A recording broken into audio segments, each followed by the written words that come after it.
New school year, new routines, and somehow your calendar is already full. When life gets hectic, Caulipower's got your back. We make the food you crave made better for you, like thin and crispy cauliflower crust pizzas, all-natural chicken tenders, and nostalgic pizza snacks. Ready in minutes in something the whole family can agree on. Caulipower is available in freezer aisles nationwide. Visit eatcaulipower.com to find a store near you. You're listening to Missing Persons, brought to you by AbJack Entertainment. Be sure to check out some of the other great true crime podcasts from this network, including The Murder in My Family, DNA ID, Zodiac Speaking, Scene of the Crime, Beyond Bizarre True Crime, Campus Killings, and Killer Communications. All of these podcasts are available for you to binge on right now, wherever you listen to podcasts. Subscribe where you're listening to this podcast so you don't miss an episode. The views and opinions expressed by guests on this podcast do not necessarily represent those of the podcast, its creators, or sponsors. This episode may contain unsettling or disturbing subject matter. Listener discretion is advised. If you'd like to support Missing Persons and get VIP access to things like ad-free listening, early preview episodes, and bonus content of not only this show, but for every other podcast on the AbJack network of indie podcast, consider subscribing to the show with an AbJack Insider subscription through Apple Podcast. For only $4.99 a month or $49.99 a year, you'll unlock a variety of listener benefits, and you'll be supporting the show in the process. Your support is greatly appreciated.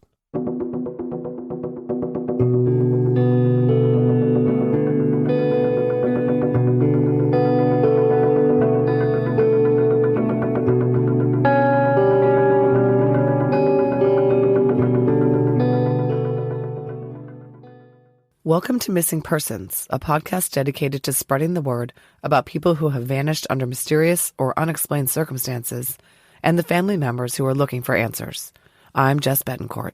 And I'm Mike Morford. Together, we created this podcast to help give a voice to people who continue to search for their missing loved ones. In some cases, even after decades have gone by. In each episode, you'll hear from Jess giving listeners the backstory and the basic facts of the disappearance.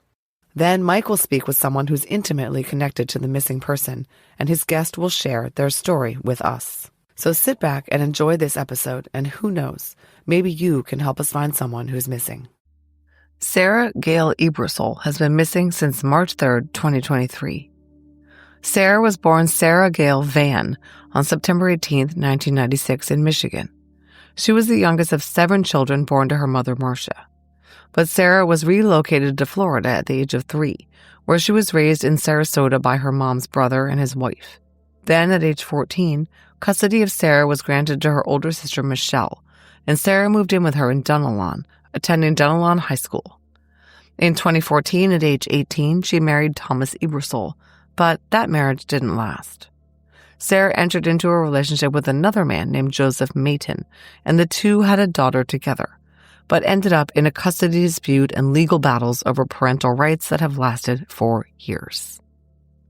In early 2023, Sara was living with her roommate Deborah Ritchie at 19220 Northwest 60th Avenue in Reddick, Florida. She was working as an exotic dancer at Cafe Risque at Interstate 75 and County Road 374 in Macanopy. On March 8, 2023, the Marion County Sheriff's Office received a missing persons report regarding Sara Ebersole. Her roommate, Deborah, had not seen the 26-year-old since March 2, 2023. She had texted Sara with no response. Sara's sister, Michele Tullis, who was our guest today, had also been unable to contact her, and the two were concerned. Deputy Kay Turner came to the residence and took a missing persons report on Sara. It was noted that Sara's clothing and personal items all remained in her apartment. When Sara failed to turn up after a few days, Detective Ryan Stith was assigned the case. Despite his investigation, there was no sign of Sara. Detective Stith came to believe that Sara had not left on her own accord. Her case remained a missing persons investigation, but police believe that Sara was the victim of foul play. A Marion County Sheriff's Office search warrant states that, quote, as of December 20th, 2023, there has been no contact with Ebersole by friends or family, to include her young daughter. there has been no social activity or financial activity on Ebersole's accounts. Ebersole's normal pattern of life ceased as of March 3, 2023, and her remains have not been found. The investigation is still active and is led to the defendant as a person of interest who may have information about what happened to Ebersole." End quote. Detective Stith had learned some very concerning information about the night Sara was last seen. A Marion County Sheriff's Office press release states that on the night of March 2, 2023, around 10 p.m., Sara had accepted a ride from two men in a black 2005 Chevy Silverado 2500 HG pickup. The driver was Leonard Anderson. The men picked her up at the Circle K convenience store at U.S. Highway 441 and County Road 318 in Reddick. Video footage from the Circle K captured images of the truck, and Sara texted her sister Michele around 10:11 p.m. that she was getting into a random truck with some cowboys. Police learned Anderson and the other man dropped Sara and a man named James Robinson off at Robinson's residence, located at 18080 U.S. Highway 441 in Reddick.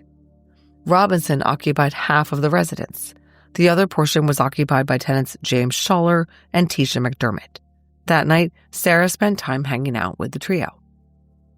Phone records show that starting at about 1:24 a.m. on March 3rd, Robinson began exchanging texts with a man named Tyrone Mormon. Mormon inquired if Sara would be interested in meeting him and asked if he could come to Robinson's residence. Robinson agreed. Mormon came to the residence and he and Sara left in his blue 2017 Hyundai Sonata. A Marion County Sheriff's Office release from early 2024 states unequivocally, quote, "Sometime after midnight, Sara left that residence with Tyrone Mormon," end quote. According to Michele, the other two residents of the home reported that Sara was carried out to Mormon's vehicle. Detective Stith approached Tyrone Mormon and questioned him in an initial interview on November 15, 2023. Mormon stated that he never had any contact with Sara and was in fact not in town during her disappearance. Detective Stith knew about the texts between Mormon and Robinson on March 3rd. Mormon was lying. On December 19th, Detective Stith obtained a search warrant for Mormon's Apple iPhone to examine and seize data, including application information, call logs, text message logs with content, photographs, videos, and GPS location data. The next day, December 20th, Detective M. Coates and Detective Stith went to Mormon's home at 6495 Northwest 223rd Street. When Mormon came outside at 10:43 in the morning, detectives asked Mormon why he hadn't returned their calls and why he had missed a scheduled appointment to allow the Marion County Sheriff's Office to extract the contents of his cell phone. Mormon responded they'd already told detectives everything he knew in the initial interview when he said he was out of town when Sara was missing. He claimed, "Everything is he said, she said." He said that because of the police inquiry, people were blaming him for being involved and that law enforcement was causing issues for him at his workplace. When the detectives asked Mormon for his cell phone, Mormon stated that his phone was, quote, trashed. He claimed it was broken and they'd thrown it in a trash can at the gym more than a week earlier. He said he planned to get a new phone soon. That same day, Detective Canterbury interviewed Mormon's girlfriend, Shayla Richardson, at her workplace, Ulta. The information she provided contradicted what Mormon had told Detective Stith and Coates. She said he hadn't broken his phone at all and he still had it. She had seen it in his possession when he dropped her at work that very morning. Lying to a law enforcement officer in the course of an investigation is illegal in the state of Florida. Marion County officers arrested Tyrone Mormon at 3:37 p.m. on the afternoon of December 20th. On misdemeanor charges that he knowingly and willfully provided false information to detectives with the intent to mislead or impede the investigation. Upon Mormon's arrest, his phone was seized pursuant to the search warrant. On the phone, detectives found evidence in the phone that confirmed he left the residence with Sara in his blue Hyundai, according to a sheriff's office media release. This was mirrored cell phone trajectories, reflecting that Mormon and Sara's phones traveled together. Detectives revealed that they believe the two visited a 24-hour convenience store in the northwest part of Marion County around 4 a.m. on March 3, 2023. For the misdemeanor obstruction charges, Mormon was sentenced to 40 community service hours, time served in jail, and 6 months probation. He spent just 1 day behind bars. He continues to deny any involvement with Sara's disappearance. The MCSO publicly named Tyrone Mormon as a person of interest in Sara's disappearance on March 3, 2024. Valerie Strong, the MCSO public information officer, told Fox 35 Orlando that Mormon is the sole person of interest in Sara's disappearance and that he is not cooperating with investigators. His girlfriend has told Sara's family that Tyrone was home on the night Sara vanished, but police naming him as a person of interest indicates that they have evidence to the contrary. The Marion County Sheriff's Office has released an updated missing persons endangered flyer for Sara Gail Ebersole. This updated flyer was disseminated to law enforcement agencies in March of 2025, following a push from Sara's sister Michele. It announces a $20,000 reward for the successful location and physical recovery of Sara. Michele has also erected a billboard to bring public attention to Sara's case and the reward. As a side note, James Robinson was discovered deceased by his roommate on the morning of Sunday, May 18, 2024. The cause of death was determined to be a drug overdose. Anything he knows about what happened to Sara, he took to the grave. Sara's phone has never been found, but photos on the cloud accessed by her sister show Sara on the night she was last seen alive. It's believed that she was wearing a tan shirt with sequins or a faded black sweater with a hoodie that has a logo of a hockey goalie and the words Goalie Academy on the front. If you have any information about what happened to Sara Ebersole or about the activities of Tyrone Mormon on the night of March 2nd to 3rd, 2023, please call the Marion County Sheriff's Office. Mike Morford sat down with Michele Tullis, Sara Ebersole's sister, to talk about Sara's case. That conversation is coming up after a word from our sponsors. Hey everyone, this episode of Missing Persons is brought to you by CBDX. And if you've been tossing and turning at night, this is for you. A lot of us hit a point where sleep just changes. It's harder to fall asleep. We wake up in the middle of the night, and we start the day already tired. And that's not just in your head. Sleep struggles are common, especially when stress and long days pile up. That's why so many people are discovering the powers of cannabinoids. Yes, cannabinoids can be fun, but the benefits go way beyond recreation. People are using them to manage stress, ease comfort, support mood, and finally get real rest. And here's the thing. A lot of people used to turn to a glass of wine or a nightcap to wind down. But more and more people are choosing a healthier, natural alternative, one that actually supports better sleep instead of disrupting it. That's where CBDX's lights-out, sugar-free, THC plus CBN sleep gummies come in. CBDX gummies are made for restorative sleep, not partying. Each blends indica-based THC for relaxation, CBN for sleep quality, plus glycine, chamomile, L-theanine, and just 1 milligram of melatonin. I recently came back to Florida after being in Denver for a weekend, and the time change had my sleep pattern off. But with one CBDX gummy, it didn't take long to get back into my normal sleeping pattern. I had a good night's sleep and woke up feeling rested. CBDX gummies are naturally sweetened with monk fruit, no chemicals, no weird aftertaste. You take one, drift off gently, stay asleep, and wake up clear-headed. No hangover, no grogginess. And CBDX isn't just about sleep. They've got THC sativa blends for creativity, hybrids for balance, indicas for deep relaxation, and premium non-THC gummies with cannabinoids like CBG, CBD, CBC, and CBN, each with unique wellness benefits. So if you're ready to feel better every day, visit CBDX.com and use code MISSING for 20% off your first order. CBDX, plant-powered wellness you can trust. Once again, go to CBDX.com and use code MISSING to save 20% off your first order. Get the sleep you deserve.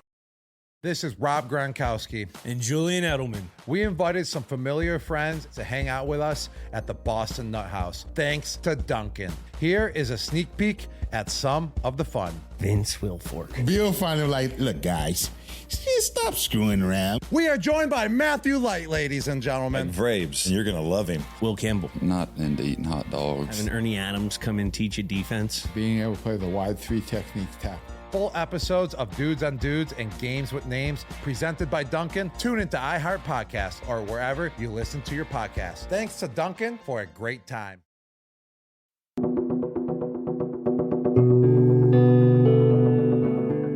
Hi, Michele. Thank you for coming on Missing Persons to discuss your sister Sarah's case with us. Thank you for having me.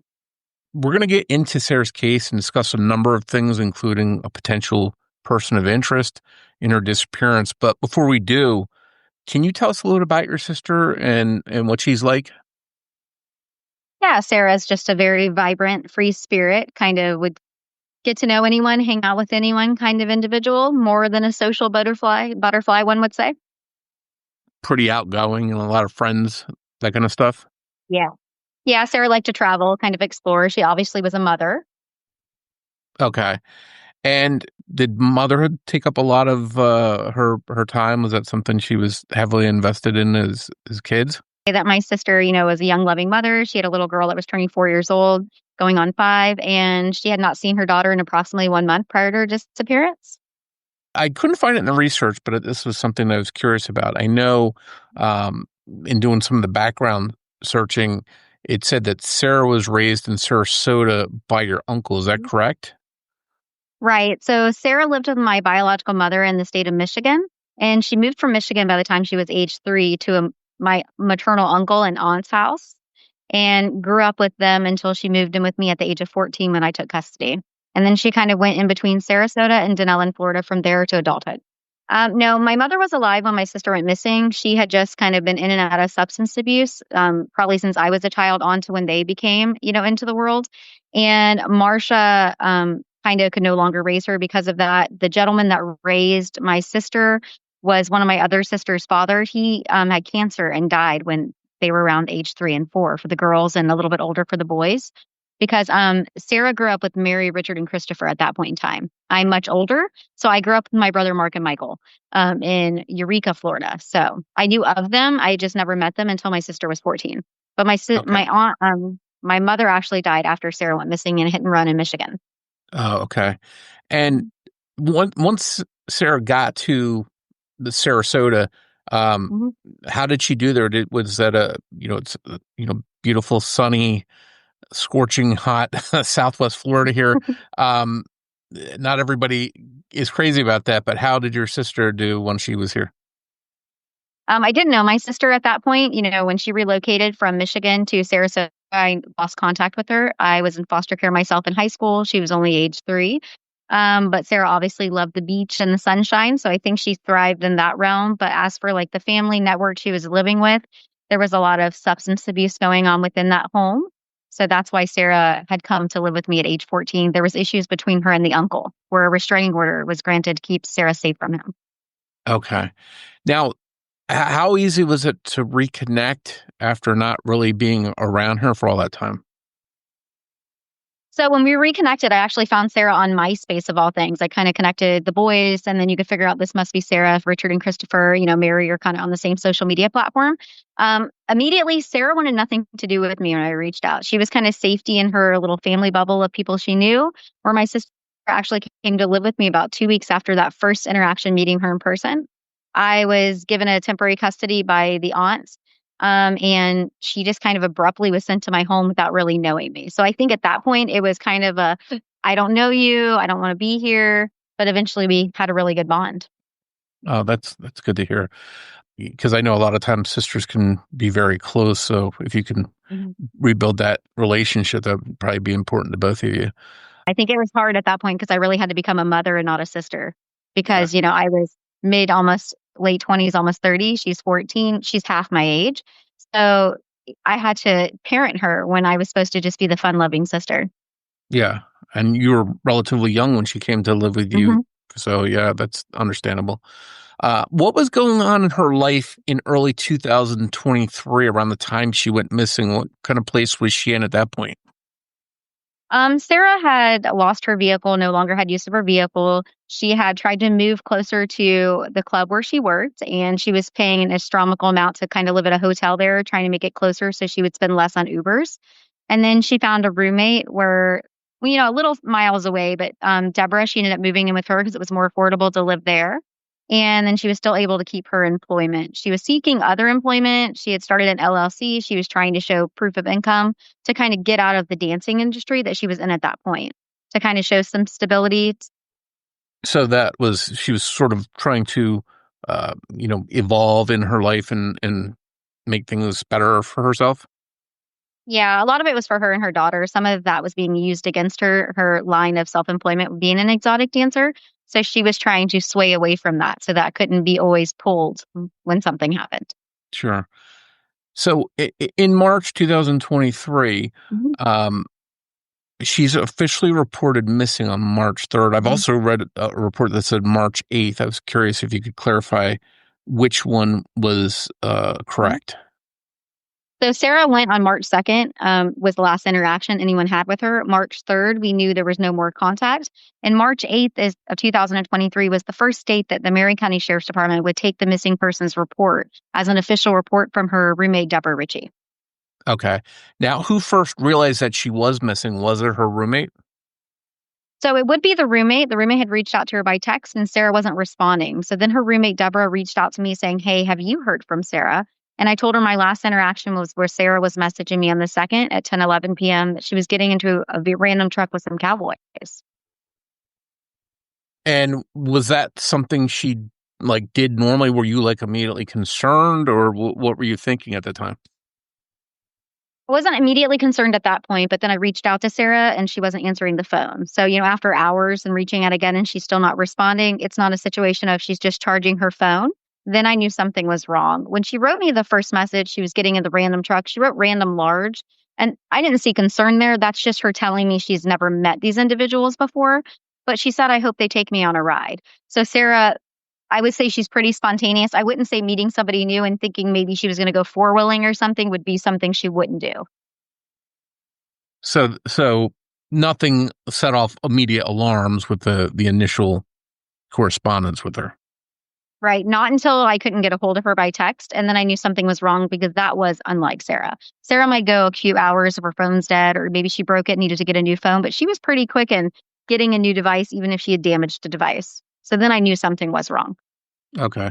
So once she is reported missing, you mentioned there was a little bit of a passage of time before she could officially be reported missing. Was that because the police really didn't take it seriously, or what was it, just the policy that they needed a certain amount of time to pass? What were they saying?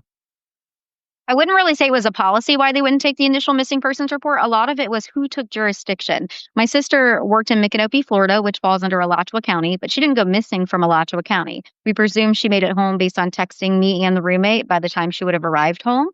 So Marion County was kind of on the fence of taking the report. And then they were like, well, she's 26, she's an adult, she has free will to go wherever she wants. So they would not act on an immediate report. They basically told the roommate, if she's still missing within the week, then we'll take the report. And once they did take that report, did it seem like they started jumping into action to try and figure out what happened? Or was it more of a slow dive into what happened? It was a very slow process. So they did not immediately come out and speak to the roommate. They did not immediately come to my sister's home. I was not contacted immediately in any way, shape, or form. I was kind of in just communication with the roommate of what was going on, who the detective was. She actually had the detective's last name wrong because she thought it was Smith instead of Stith. So I was kind of on the backdrop just waiting for information. Marion County did not reach out to me as the family member. So that had to be frustrating to not really get contact and have them, right away trying to find out what happened. Right. And then eventually a deputy with the Marion County Sheriff reached out, not a detective because he was not assigned yet. The detective told me somebody told them that my sister was a prostitute, disappeared all the time, and was an addict. I could presume which that person was. And I stated there was a history with that individual and that my sister, that was not a behavior of what she did. She was an exotic dancer. She had never seen herself as a prostitute. She'd make it very clear that was not the realm of her job. And she had lived with me for about 3 years with her daughter. I had never seen my sister use any type of narcotics, so I didn't think that. And my sister would travel a week off work, stuff like that, go somewhere with somebody. But typically someone always knew where she was, and it was always documentable by social media. Okay. So this was sort of a false narrative of what was being said about Sara. Absolutely. And unfortunately, that deputy made it about her daughter in child custody. Okay. Basically, why did Sara not have her child if she was such a good person? So almost victimizing her as, she's responsible for disappearing. It's Wednesday night after a long day, and the last thing you want to do is cook dinner from scratch. But you still want a satisfying, tasty meal without the guilt? Enter your freezer's sidekick, Cauliflower. From thin and crispy cauliflower crust pizzas to all-natural white meat chicken tenders and crowd-pleasing snacks, Cauliflower satisfies every craving. Cauliflower's products are your favorite comfort foods, but made better for you and gluten-free always. The best part? You don't have to sacrifice taste or time, so you can honor your cravings without compromising. Craving pizza? You can enjoy Cauliflower's delicious margarita pizza for only 370 calories for half the pizza. Looking for easy snacks that kids and adults alike will love? Cauliflower's baked, never fried pizza snacks are nostalgia reimagined and ready in 5 minutes. Cauliflower's products are available in freezer aisles nationwide. Visit eatcauliflower.com/where-to-buy to find a store near you. There's a moment every parent remembers. The day their child takes off on 2 wheels. With Guardian Bikes, that moment comes as early as 2 years old, and with less stress and frustration. These bikes are built just for kids. Lightweight frames, low center of gravity, easy-to-use brakes. Everything about Guardian is designed to help kids ride confidently, often in just 1 day, no training wheels needed. And because Guardian bikes are designed and assembled right here in the USA, you know they're built to last. With care in every detail. Their patented SureStop braking system stops both wheels with a single lever, helping your child stop safely without tripping forward or losing control. Right now, save hundreds when comparing Guardian to its competitors at GuardianBikes.com and get a free lock and pump when you join their newsletter, a $50 value. Visit GuardianBikes.com today to save and help your child learn an essential life skill safely. Guardian Bikes, built for your kid and for the memories you'll never forget.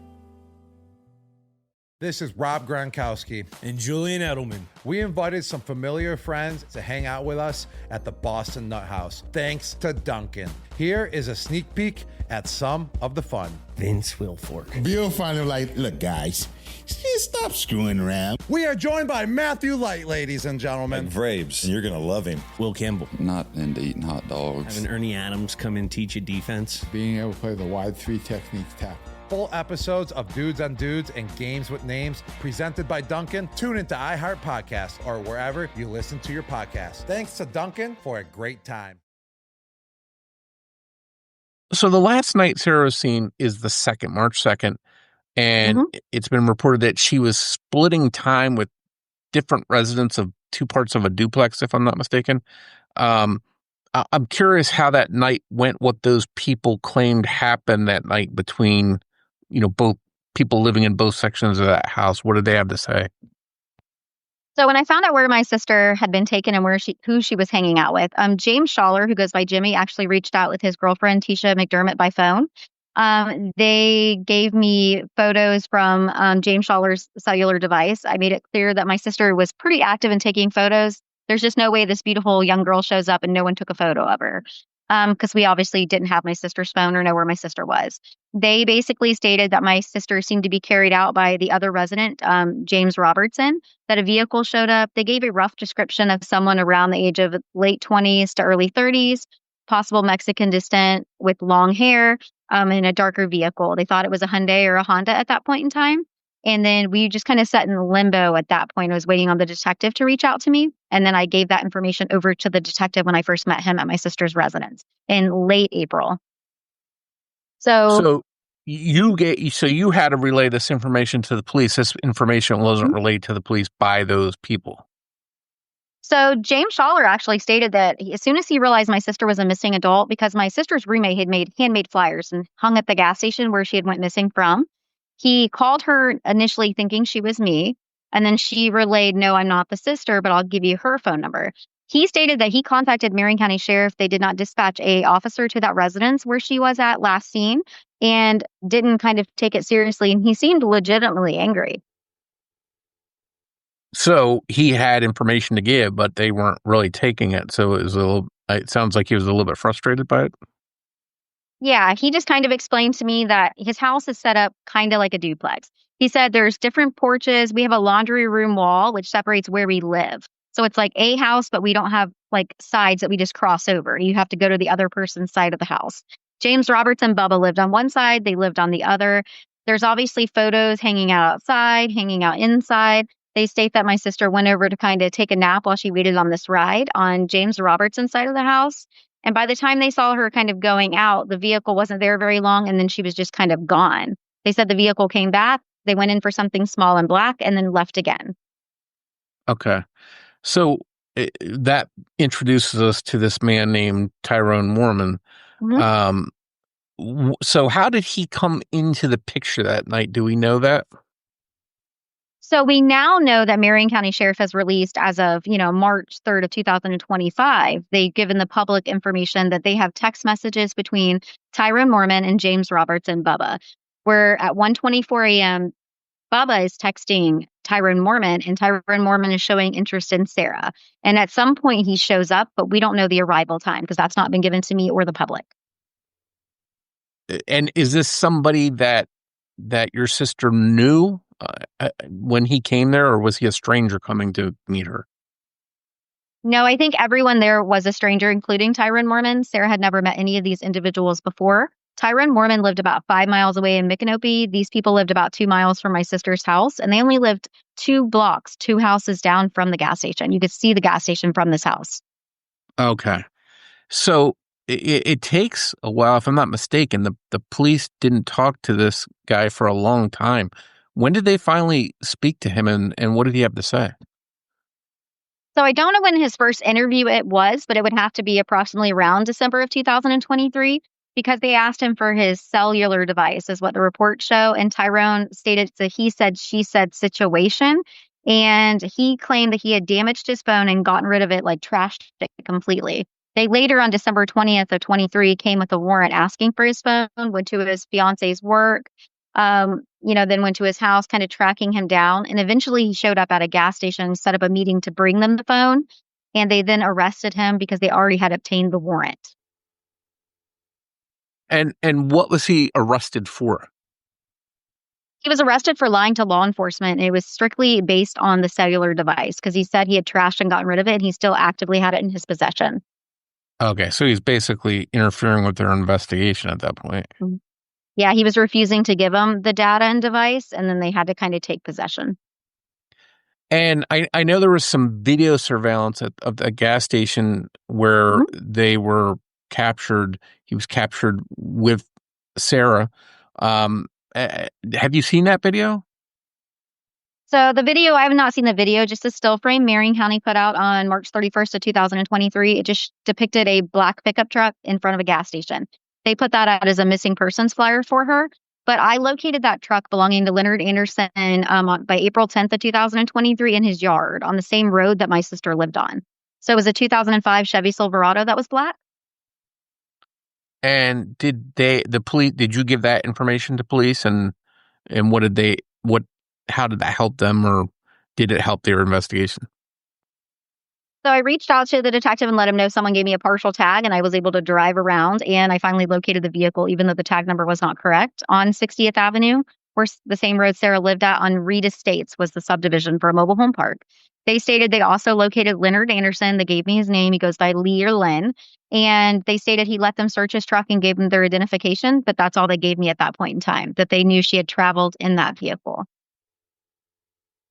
So Mormon was allegedly driving this man's truck when he picked up Sarah. No, 2 separate events. Oh, it's 2 separate events. Okay. Yeah. This is where it gets confusing. So Sarah got home from work a little after 7 p.m. She walked her roommate's dog. She got a ride by this gentleman, Lonnie, and his girlfriend, Jessica, who kind of house sit and dog sat for her roommate. They gave her a ride up to the gas station to make a purchase. She met Leonard Anderson and James Robertson, who went by Bubba at that point, commingled with them in the parking lot. Something happened at the Circle K gas station where they were moved over to the Citgo, something with power or something. They couldn't make purchases there. So that's where the timeline starts at 10:11 p.m., where Sarah's actively taking pictures with Robertson. And then later in the evening, Robertson contacted Tyrone, and he showed up in a 2017 blue Hyundai Sonata. So, it seems like at that point, Sarah now goes with him in that car. No clues or anything as to where they went when they left there? No, Marion County states that they have a triangulation of GPS on my sister's phone with Tyron's phone traveling together. They put out into the public that they have surveillance that I have not seen of Tyron Mormon's vehicle at a Northwest 24-hour gas station around 4 a.m. They have never given up that gas station's location or the approximate time other than 4 a.m. And so, they have this guy as a person of interest. He's last seen with Sarah when she goes missing. What's his official story? What does he say happened or didn't happen that night? So I have never spoke to Tyron Mormon at all. We've had an interaction where I did a protest and he came out and was kind of yelling obscenities and threatening me and things like that. But an actual conversation has never took place. But from reports of what Marion County has put out, other than him saying he said, she said, they say he's uncooperative. So I would assume that he's just not giving any information. Now, his fiance had reached out to me on social media. She stated that Tyron never left the house that evening on March 2nd to March 3rd. She said Marion County asked if anyone else had access to her vehicle. She said no, but Marion County now has put out to the public that they do indeed have text messages. I know discovery from his arrest shows an SD card, a trail cam video, and other things. So they obviously have additional evidence that we're not privy to.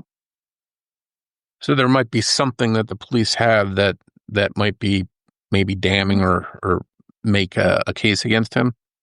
Right. I would assume that it's plate reader information somewhere because in December, like late December or January going into 2024, I noticed on the FDLE website when I was just looking to see if my sister had been added because she still was not on there, that they finally added her photo. And within that context, it said Sarah may be traveling in a 2017 Hyundai Sonata that's blue. It listed the exact tag number and said she could be wearing these items. So I contacted the sheriff's department kind of going, if you have a tag number, you know where the individual lives. I actually ran Carfax information and VIN search information and title information on this car and found out who owned it. It came back to a Shayla Richardson.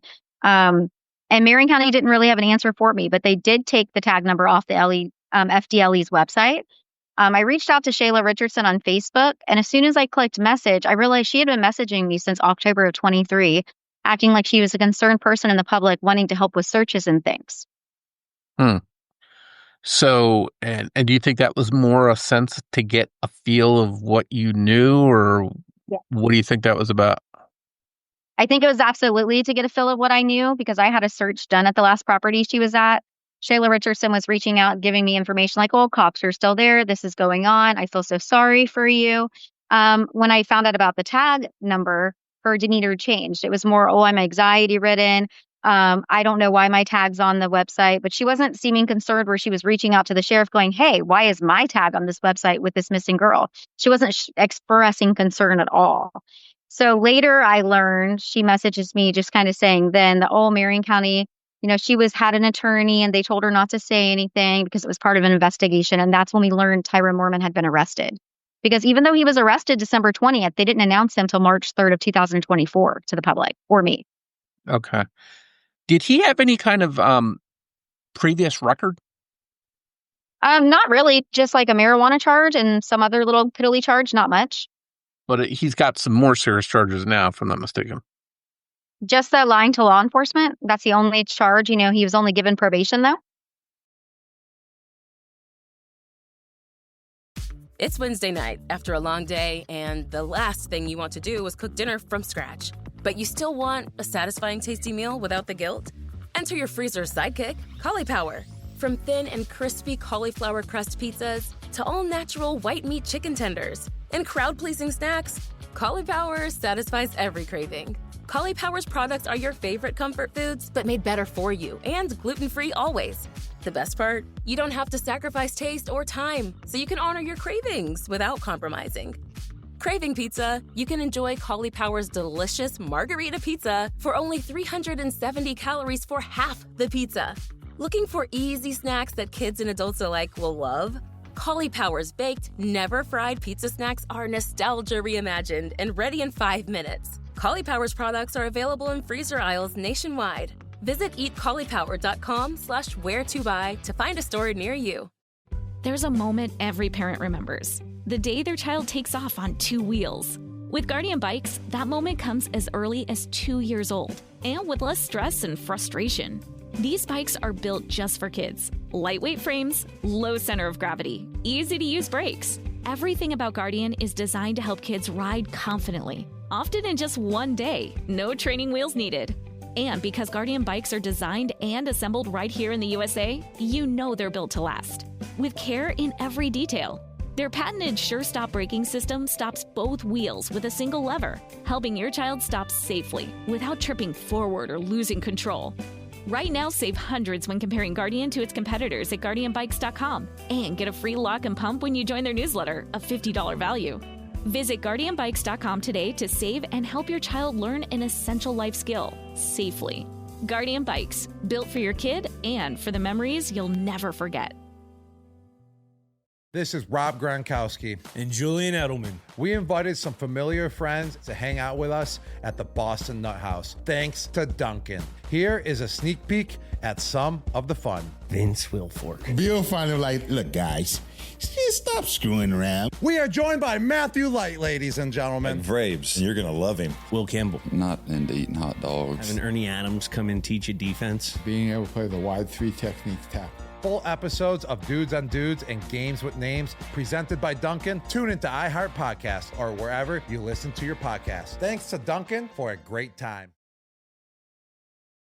So I want to go back to something you just touched on. You said that you had put a search together over, in this area, if I'm not mistaken, was U.S. Highway 441, and there were police, volunteers, dogs. How many people were out in that search, and was anything found?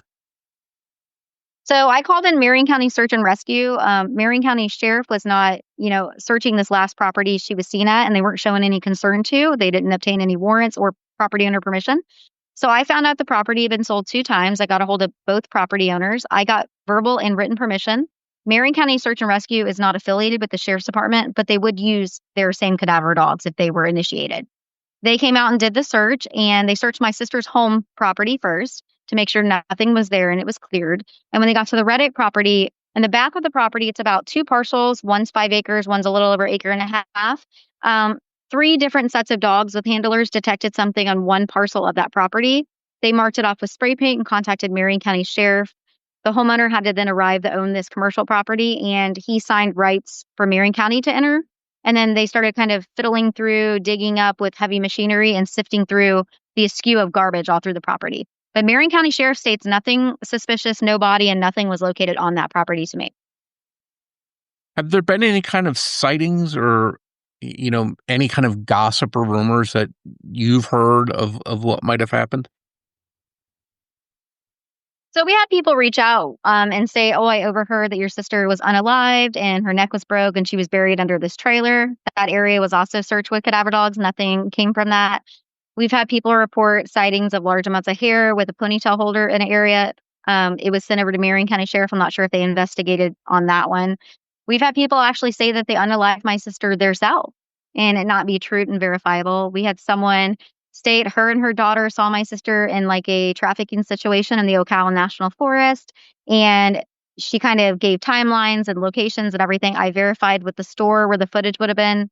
That event never took place in any realm of happening. But it was still sent over to Marion County Sheriff. So we've had a lot of rumors. We've had people state that they think they've seen someone similar, but not be Sarah.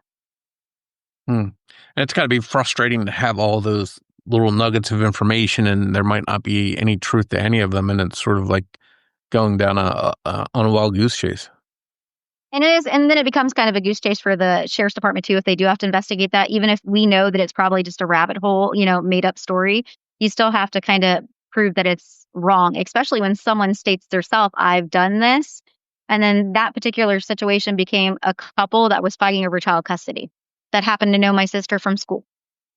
Okay. So, yeah, and if the resources are limited, the last thing you want the police doing is wasting time chasing down stuff that's not accurate. Right. Well, Marion County Sheriff should have kind of searched the last property on their own. I don't feel like I should have ever had to do that. Because she went missing in March. By December, we're having the property searched by December 4th. That should have been something they should have engaged in on their own. They have, a lot more abilities to do things than I do. And I didn't ask you this before, but why was that specific property targeted for a search?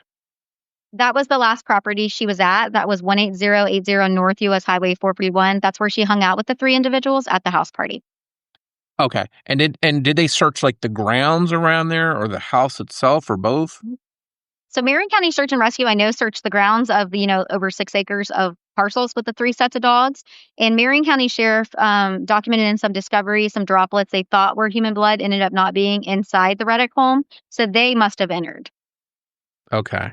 So this was a pretty decent size of land that they were looking at. Right. And the property was not just, property that was unmowed and mowed. It was trash everywhere, buried. I mean, we're talking about buried 4 feet in the ground, piles of it, to the whole entire duration of the property in one section, just covered in everything from glass bottles to Walmart bags to burnt furniture. Wow. That's a lot of stuff to try and sort through when you're looking for a clue. But they did bulldoze up the back area where they detected something pretty good. They dug it up about the size of a driveway and then smoothed it back over with dirt when they were done. Okay. But no knowledge of anything being found there. Not at all. What the dogs detected. What I assume these are just like regular search dogs that search for scent and stuff. Were they searching particularly for her scent or were they cadaver dogs? What kind of dogs were they? They were all cadaver dogs. So they were searching for remains or a body or remnants of that. Okay. Now, I had seen, too, that there was a $20,000 reward offered in the case. Is that still active? And I'm curious, how's that being funded? It is. It's active and it's being funded by me, my friends, and followers. So it's a pledge donation that is anticipated to be paid if Sara is physically a tip leads to her location, whether that be, obviously alive or not. So the Sheriff's Department is no part of that reward at all. Okay.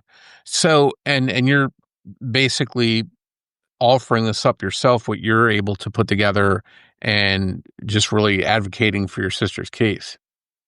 Right. And some people are physically holding the money, and we have some that have it actually sitting in a trust with the money that they've pledged to donate. So it's not all just, word of mouth being held as a donation. Okay.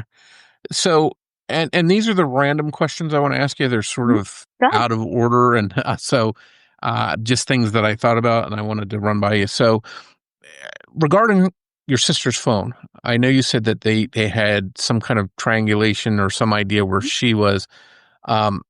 Were they able to get anything off, even without having the phone itself? Were they able to find anything of value from her phone?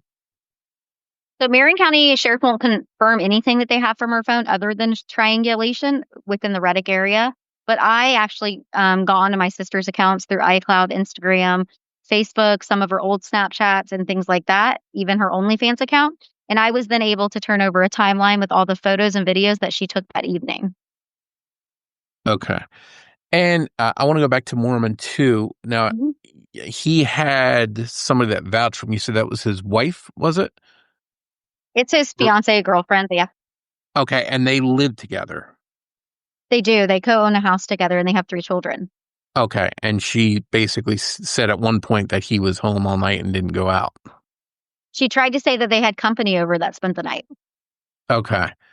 So, she, essentially that's just a timeline of somebody provided by somebody that's close to them. I don't know how strong you can take that.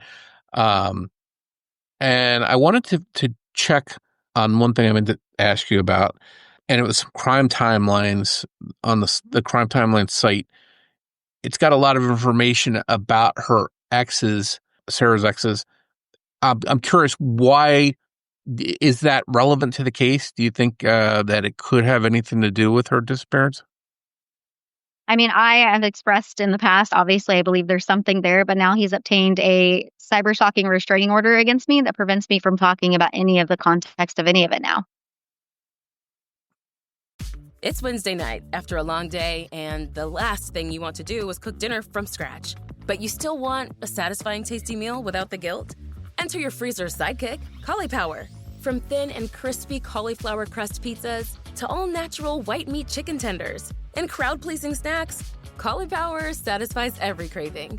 Cauliflower's products are your favorite comfort foods, but made better for you and gluten-free always. The best part? You don't have to sacrifice taste or time, so you can honor your cravings without compromising. Craving pizza? You can enjoy Cauliflower's delicious margarita pizza for only 370 calories for half the pizza. Looking for easy snacks that kids and adults alike will love? Cauli Power's baked, never fried pizza snacks are nostalgia reimagined and ready in 5 minutes. Cauli Power's products are available in freezer aisles nationwide. Visit eatcaulipower.com/where-to-buy to find a store near you. There's a moment every parent remembers. The day their child takes off on 2 wheels. With Guardian Bikes, that moment comes as early as 2 years old, and with less stress and frustration. These bikes are built just for kids. Lightweight frames, low center of gravity, easy to use brakes. Everything about Guardian is designed to help kids ride confidently, often in just 1 day, no training wheels needed. And because Guardian bikes are designed and assembled right here in the USA, you know they're built to last. With care in every detail. Their patented Sure Stop braking system stops both wheels with a single lever, helping your child stop safely without tripping forward or losing control. Right now, save hundreds when comparing Guardian to its competitors at GuardianBikes.com and get a free lock and pump when you join their newsletter, a $50 value. Visit GuardianBikes.com today to save and help your child learn an essential life skill safely. Guardian Bikes, built for your kid and for the memories you'll never forget. This is Rob Gronkowski and Julian Edelman. We invited some familiar friends to hang out with us at the Boston Nut House, thanks to Duncan. Here is a sneak peek at some of the fun. Vince Wilfork. Bill finally like, look, guys, just stop screwing around. We are joined by Matthew Light, ladies and gentlemen. And Vrabes, and you're going to love him. Will Campbell. Not into eating hot dogs. Having Ernie Adams come and teach you defense. Being able to play the wide 3 technique tackle. Full episodes of Dudes on Dudes and Games with Names presented by Duncan. Tune into iHeart Podcasts or wherever you listen to your podcasts. Thanks to Duncan for a great time. Oh, we didn't talk about, I know Marion County Sheriff came to my sister's residence.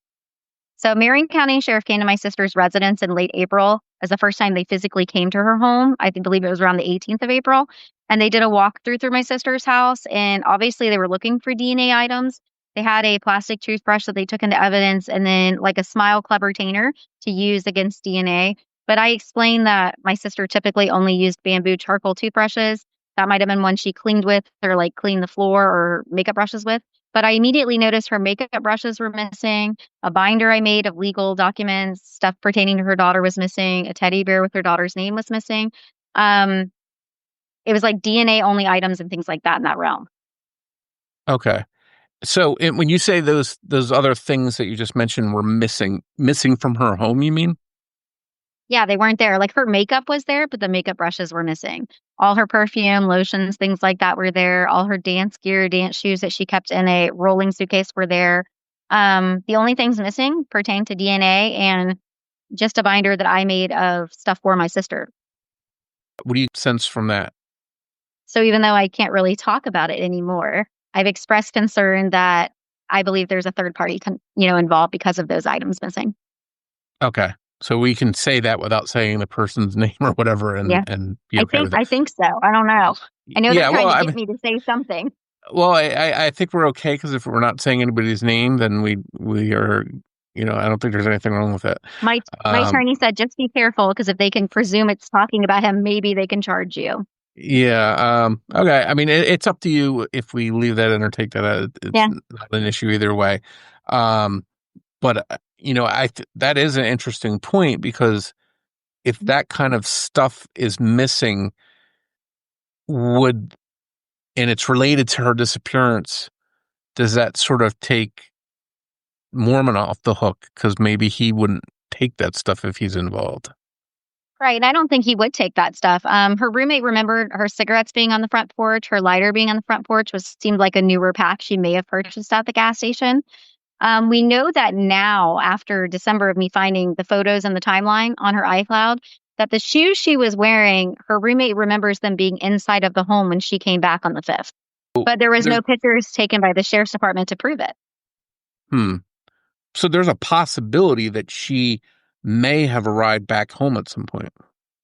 Right. Whether it was just to slip off her shoes, go in and grab something else and leave again, or, but Tyrone will not say where he drove her at all. So he even, open it up that he possibly dropped her off at home. Yeah. That's very frustrating when you have somebody that's, the known last person to see somebody and they're not willing to Right. talk. And obviously people have to go on the roommate's, admission that she remembers the shoes being there. But my sister didn't have multiple pairs of these shoes. These weren't like a regular sneaker that you would go, oh, they're sneakers. They're kind of like a weird flat shoe. They're black. They have a gold clasp. They have no back on them. It's kind of like a shoe you would remember. Okay. So where does the case stand right now today? What kind of stuff are you hoping, maybe somebody out there listening has information, they come forward. What are you hoping to learn, or what information do you need to hear about? Well, I've done things to crowdfund for billboards. We have that up currently in the intersection area where she went missing. We have larger 4x6 signs up. I'm hoping that now I was on Nancy Grace, that now it's a little more exposure, that this will kind of jog someone's memory that they remember Tyrone Mormon. He used to have very long hair. He cut his hair off very short. So his appearance changed drastically. That maybe they'll remember him traveling somewhere between Reddick and Ocala or somewhere, or that he's had an interaction with them and he said something out of context. You know what I mean? That they're like, oh, wait. Yeah, you never know if somebody has something out there that they heard, or, firsthand information, or even secondhand information. Maybe that would be. I mean, you feel like he can't stay quiet forever, but, at the end of the day, maybe he can. His family has been very active on social media, saying some pretty cruel and vulgar things, and they're all in a sexual nature about Sara. Oh, that's, you think if you want to look good in the public eye, they would steer clear of that and, not go that route. No, they've even made Facebook Live videos. His sister made one for over an hour and a half. Wow. That's despicable.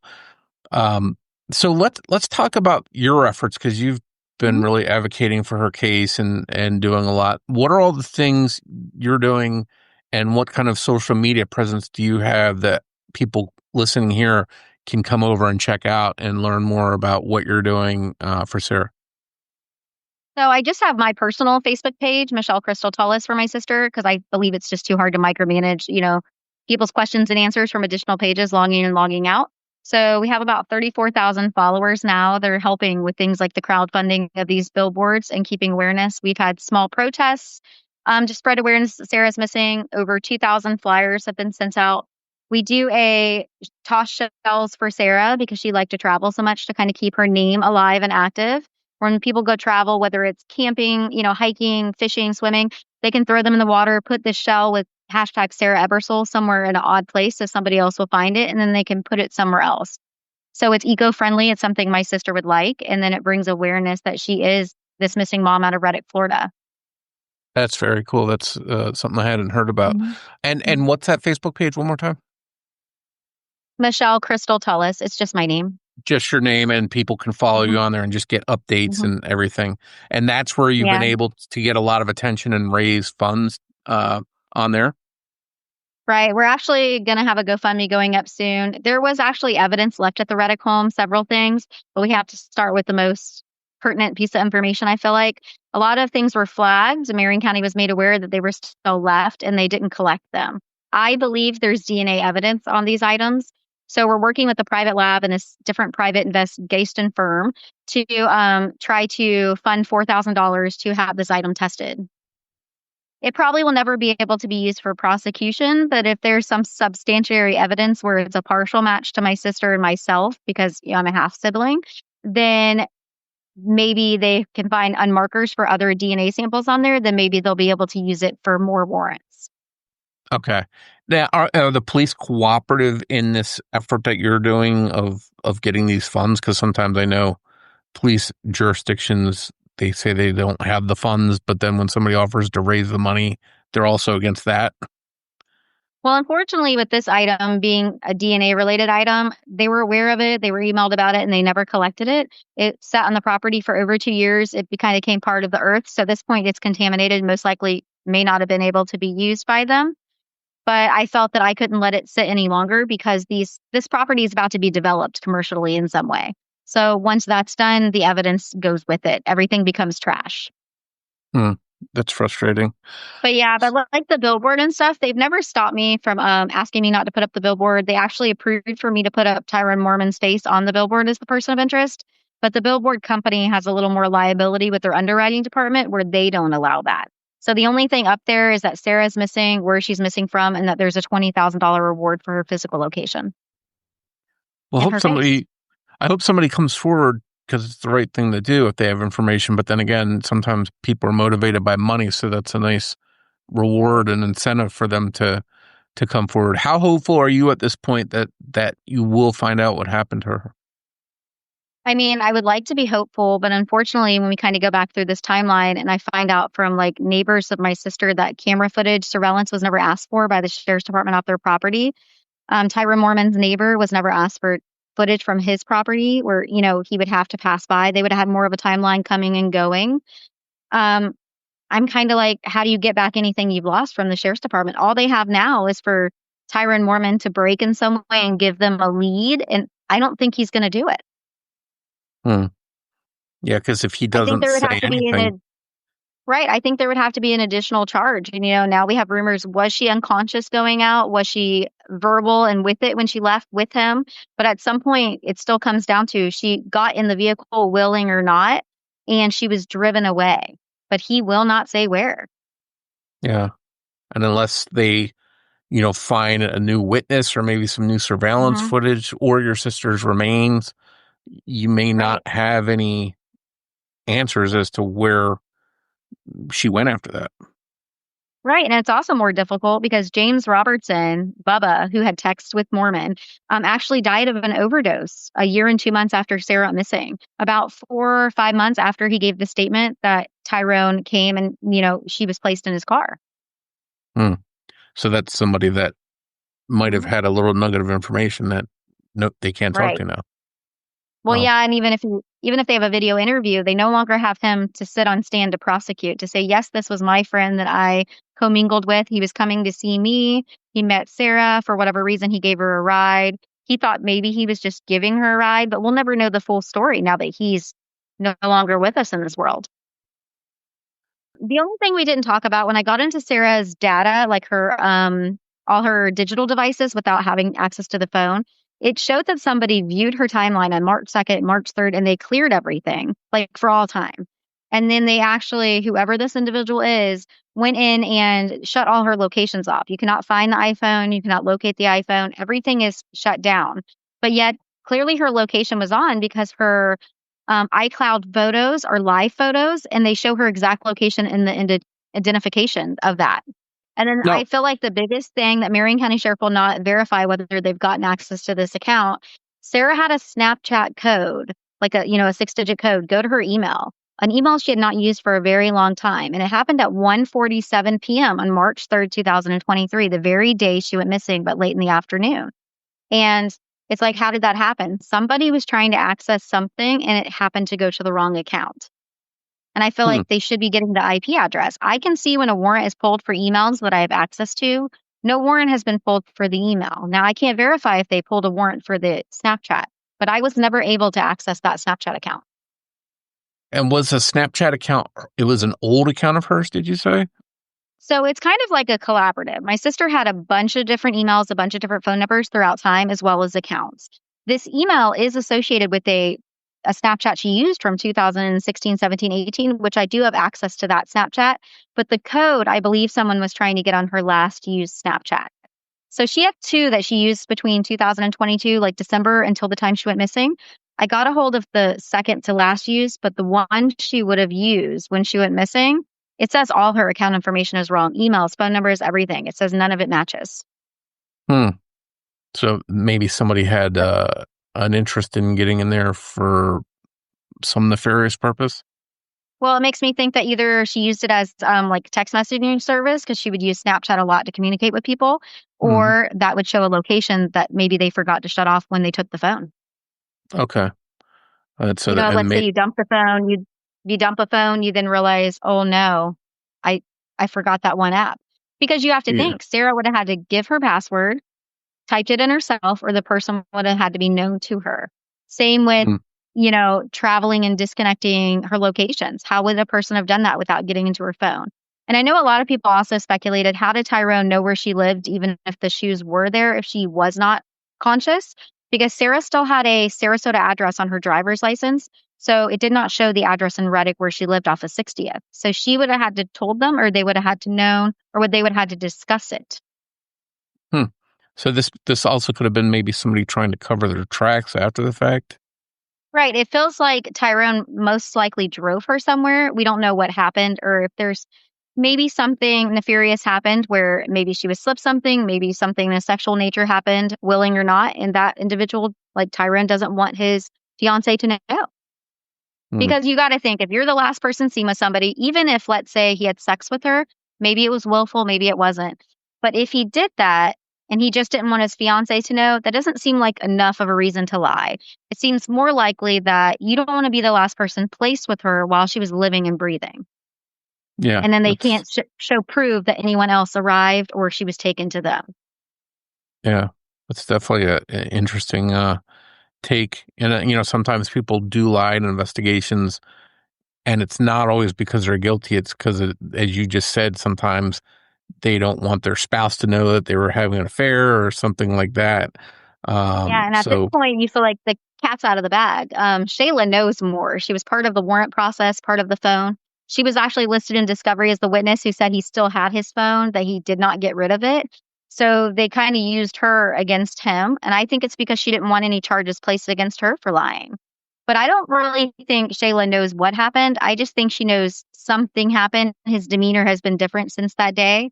And he probably won't tell her what happened either. But being her car, you think they wouldn't have needed a warrant for that car because it's also never been searched. You think she would have just gave them access to her vehicle, and now they no longer have that vehicle. And can that vehicle be tracked? It has. It's been sold to someone in Hialeah, Florida, but it does show there's odometer readings that have been changed, either tampered with, altered, or replaced. It was actually listed as kind of like, a red ding on the report. And it's not just, hey, it went high and low mileage. The mileage went low, high, low. It jumped a lot throughout the time that it was sold. So it seems likely that somebody may have tampered with the car. And it makes you wonder why Tyrone just wouldn't give his cell phone. Now, I do know that they gave a statement online on Facebook, his fiance did, that he was supposedly talking to someone in jail that he wasn't supposed to be talking to. And that's why he wouldn't give his phone. Okay. That was the only verifiable statement from one of them. So not much to work with, unfortunately. No, but even if he had told Marion County Sheriff that, they wouldn't have cared because all they were looking for was the locations. His fiance did message, though, that he, on this interview with the Sheriff's Department, that he had some type of text now SD card that he could put in and out of the phone, almost like a burner phone. So I think that his phone is probably pretty hard to trace his whereabouts and what he was doing because of that. Yeah, it's almost like replacing the SIM card or whatever in a phone. Yeah. And then it makes you wonder because they still have his phone. It makes you wonder when they got his phone, were the messages to Bubba just non-existent and only existed on Bubba's phone, who he did give data from? Because, when he passed, they actually took possession of his phone then, too. They would have still had all the data from Bubba to use against Tyrone. And if Tyrone didn't have it, that means he deleted it. It's a lot of moving parts and a lot of stuff to sort through. A lot of twists and turns, and now we just sit idle, in the limbo state. Yeah, that's unfortunate. Oh, the only other thing is, Marion County Sheriff put up that first missing persons flyer on March 31st, 2023. I fought with them ever since, April 10th of knowing about Leonard Anderson, and we identified the truck at that point. They did not update that missing persons flyer until March 3rd of 2025, no matter how many times I requested it. They gave me a copy on January 9th, 2025, but they didn't even announce it to the public until Sarah was missing 2 years, almost like they were just waiting for that. And then they're asking the public for tips, but how many tips will we have got about Tyrone Mormon? When he was his vehicle information was shown on the FDLE, how many people look at that? Not many. They're not going on there looking specifically for Sarah. And how would we have ever gotten tips knowing where this vehicle was traveling if someone spotted it and so much time's passed? How would someone even remember? I just don't understand how that wasn't important to update that flyer to the public. Just to say we located this truck. We're now looking for a car. Have you seen a 2017 blue Sonata, even without the tag? You know what I mean? With a male and female occupant. Yeah, because now you've got the public looking for one vehicle when they should be looking for the other one. Or they could have been looking at their surveillance. That might have popped some interest where someone would have said, hold on, let me go look at my Ring camera. But then, when you wait till 2 years, even after you knew about the information in Tyrone, a year later, you've lost everything. Yeah, because people may have recorded over their surveillance that they had or something. So the only thing the public was seeing was my flyers. And then people were asking me, even though I was printing out the Marion County Sheriff flyer, and then when they wouldn't update the flyer, I kind of made my own with my sister's information. Of course, people are like, why isn't there an official flyer if she's missing? Why are you doing it? It's almost like they needed it to be verified officially by the sheriff for them to care. Yeah. And unfortunately, sometimes the police aren't on the ball or accurate as you're mentioning now. Yeah. And I just feel like that was where they dropped the ball the hardest. Just not updating the public that she was still a missing adult. And there was new information. Yeah. And, hopefully it's getting a little bit more buzz because it is the 2-year anniversary that just passed by. But, for all that time to go by without the, the flyers being corrected, that's inexcusable. Yeah, but it seems like they only update on the anniversary. A year, we learned of Tyrone Mormon. On 2 years, we updated the flyer. That's been it. Yeah. If that's the case, yeah, you'll have to wait another 6 months or whatever till the next anniversary. And I bet right now on March 3rd of 2026, there's going to be another update. Yeah. Well, I'm hoping by then you have some answers. I hope so. I hope that, that $20,000 is enough to shake people, but it just has not been enough yet. And maybe it's because Tyrone's just not giving anyone the information they need. But I feel like Tyrone's family knows a lot more than they're saying.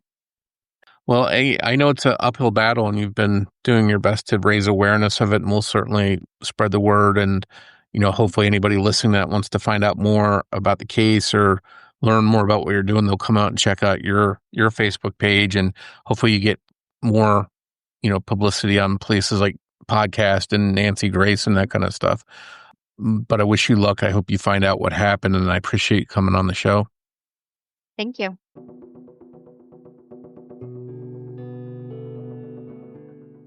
We hope you enjoyed this episode of Missing Persons. If you can provide any information to help solve the case we discussed in this episode, please contact the appropriate authorities. If you enjoy this podcast, please take a moment to tell your friends about Missing Persons and invite them to listen to the show. Word of mouth will help us grow and bring these cases to a larger audience. You can also help us by taking a moment to rate and review Missing Persons on the platform you're listening to us now on. If you want to get early and ad-free access to new episodes of Missing Persons and help support the show in the process, please consider a subscription to our Apple Podcast. For only $4.99 a month or $49.99 a year, you'll get early ad-free access to not only this show, but to every other show on the AbJack network of podcasts. You can get started with a free trial by searching for AbJack Entertainment in your Apple app, and we'll include a link in the show notes. If you want to find us on social media, we're on every major platform and on YouTube. Just search for Missing Persons Podcast. We'll include links to all of our social media in our show notes, and you can also visit our website, missingpersonspodcast.com. Finally, if you're in need of a platform to discuss a missing persons case that you're connected to, feel free to reach out to us on our website. We're happy to help. Just a reminder that new episodes of Missing Persons air every other Saturday. On behalf of Jess Betancourt, this is Mike Morford saying thanks, and we'll see you next time on Missing Persons.